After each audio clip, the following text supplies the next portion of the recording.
화재 사건과 사회 현안을 인물을 통해 조명하는 시간 피플입니다.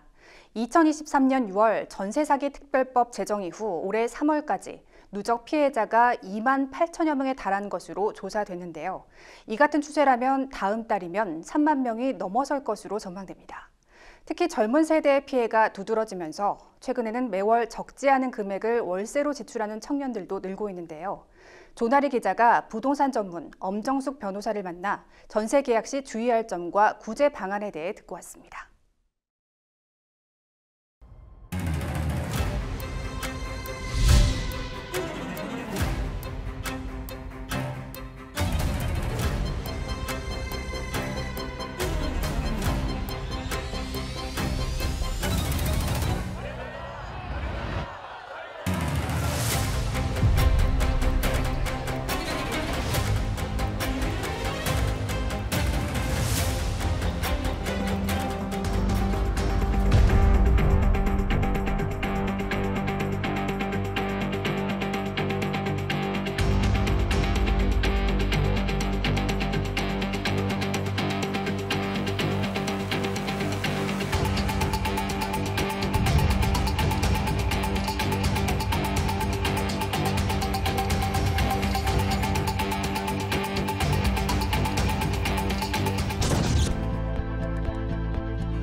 전세 사고하고 전세 사기하고 좀 차이가 있을 것 같거든요. 어떤 경우를 사기라고 할 수 있을까요?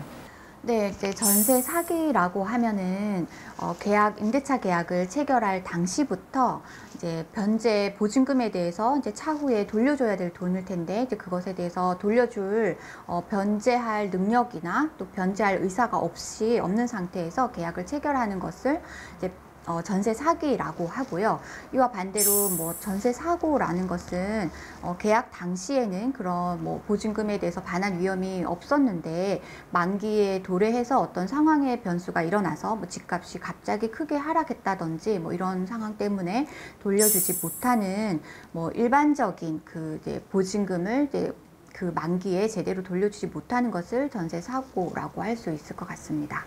계약 당시에 변제 능력이 없었다는 거는 어떻게 증명할 수 있나요? 그 계약 당시에 계약을 체결하는 과정에서 어떤 기망적인 행위, 그러니까 속이는 행위가 있었던 것을 좀 주로 봐야 되는 부분이죠. 뭐 객관적인 자료가 좀 있는 기망이 있을 때 변제 능력도 없이 이제 계약을 했다라고 볼 수 있는데요.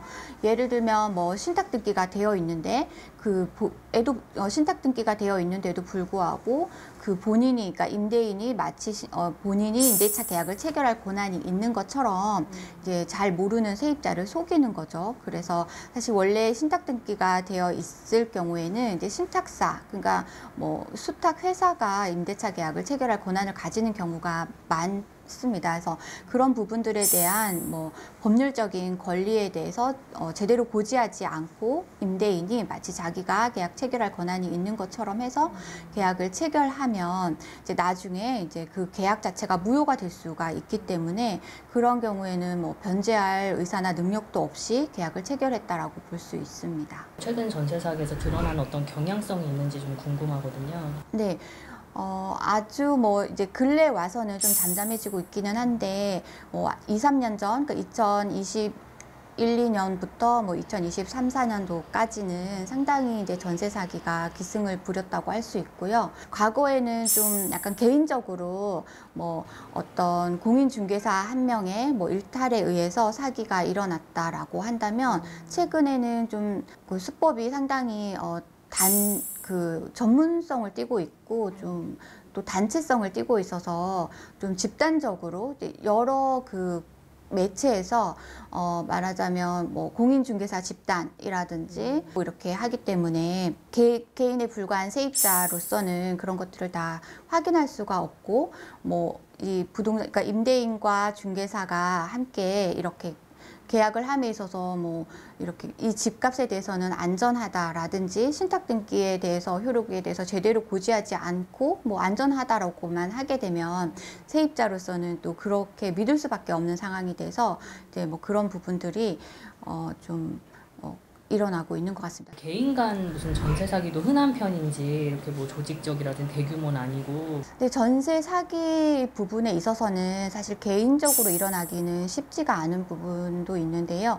왜냐하면 이제 부동산에 대해서 명확한 근거가 있는 상황에서 계약을 체결하는 거기 때문에 과거에도 이제 이렇게 자기가 보증금을 돌려받지 못할 때 제때 돌려받지 못하는 상황에서 이제 전세 사기는 아닌지 궁금해해도 대부분의 경우에 이제 민사상 계약 체결에 해당한다고 해석하는 경우가 많았기 때문에 전세 사기가 잘 성립되지 않는다고 보고 있어서 개인 간에 일어나는 전세 사기는 좀 흔하다고 볼 수는 없을 것 같습니다. 네.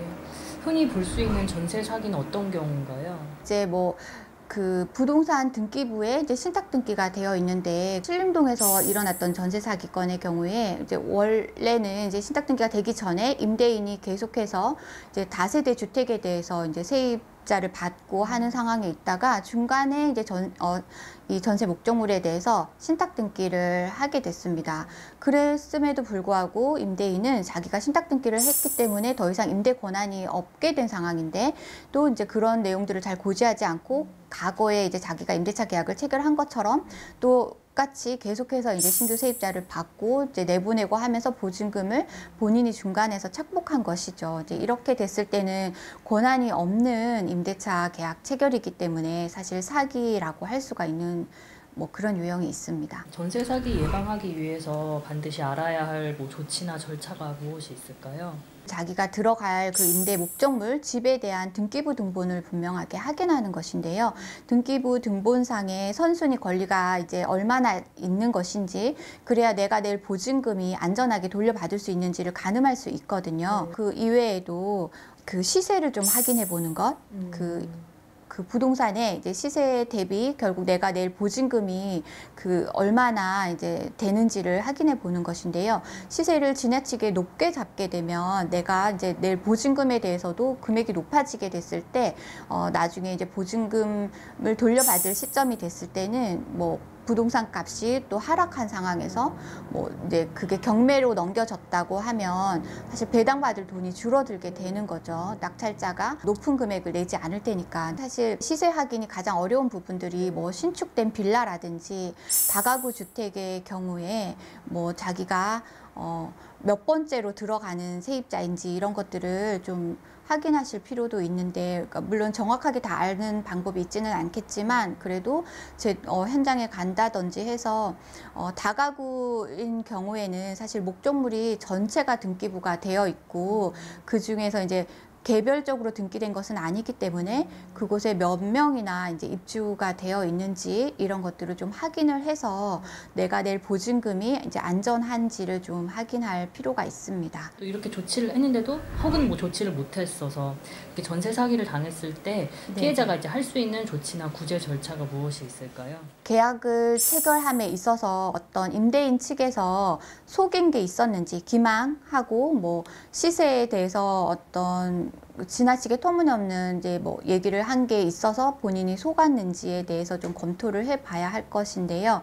그래서 만약에 이제 사기적인 요소가 있었다, 기망적인 요소가 있어서 내가 이제 너무 높은 전세 금액을 지급을 했다라든지 임대인이라면 반드시 고지해 주어야 할 뭐 그런 부분들에 대해서 고지가 되지 않은 부분들이 있다라고 하면 이제 사기로 고소를 해볼 수 있을 거고요. 전세 사기로 이제 고소를 해보실 수도 있을 테고 그 외에도 이제 민사상 이제 보증금 반환 소송을 제기한다든지 또 임차권 등기를 또 할 수도 있습니다. 최근에는 또 전세사기 특별법에 의해서 자기가 전세사기 피해자다라는 그런 상황이 인정이 되면 뭐 금전적으로 대출을 받는다든지 경매 절차를 진행할 때 이제 행정기관의 도움을 받는다든지 할 수 있는 구제 절차가 있으니까요.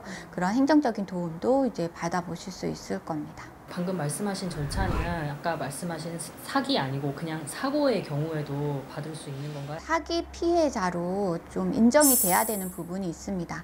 단순한 전세 사고의 모든 경우에 이제 보호를 받을 수는 없고요. 그 전세 사기 피해자 보호에 관한 법령에 의해서 이제 보호를 받을 수 있는 경우에는 피해자로, 사기 피해자로 어느 정도 인정이 돼야, 그렇다고 해서 이제 상대방이 전세 사기로 확정되는 것은 아니겠지만 그래도 적어도 전세 사기로 어느 정도 의심이 되는 그런 정도가 돼야 이제 그 법에 의해서 이제 보호를 받을 수 있습니다. 피해자들이 보통 신혼집 마련이나 1인 가구 같은 그 젊은 분들이 좀 많은 것 같은데 네. 이제 이런 분들은 거의 보증금이 약간 전 재산인 경우가 좀 네. 있다 보니까 그냥 재산상 피해뿐만 아니고 이제 트라우마가 되게 클 것 같거든요. 네, 이제 네. 20, 30대 부분이 가장 피해가 많았던 이유도 사회 경험이 좀 부족한 부분에 있어서 부동산에 대한 시세나 뭐 내가 내는 보증금에 대해서 이런 판단이 좀 미숙한 부분이 있어서 좀 많이 발생하는 경향도 있는데요. 이제 가장 큰 문제는 단기간에 해결되지는 않는다는 부분이 있습니다. 그래서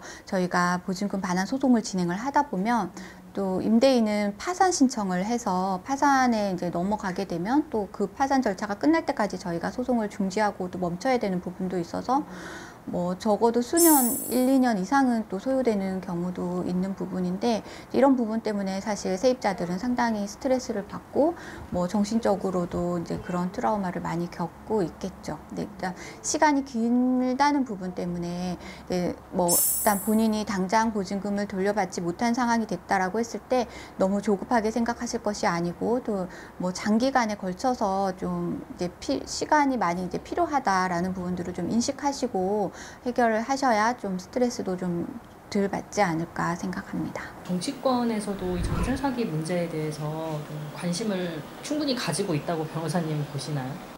그렇지는 않은 것 같고요.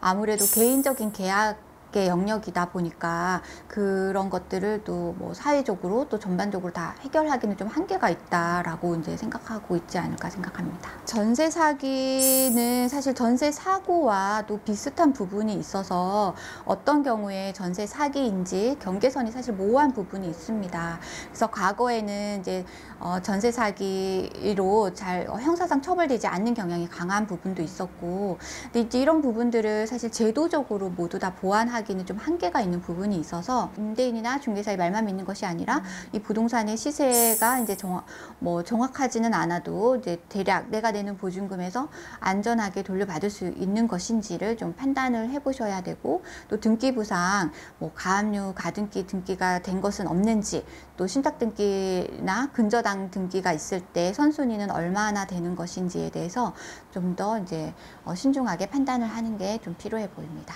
전세 사기 범들에 대해서 형사상 처벌이 될 때 좀 더 강력하고 좀 더 이제 분명한 형벌 체계를 갖추어서 이제 양형상 뭐 그런 부분에 있어서는 선처가 없도록 해야 이제 재발을 방지할 수 있는 효과가 있을 것이고, 정치권에서도 관심을 가지고 뭐 관련 법령에 대해서 좀 더 피해자를 구제할 수 있는 방안에 대해서 고민을 하고 이제 그렇게 하는 것이 피해를 좀 방지할 수 있는 방법이라고 생각합니다.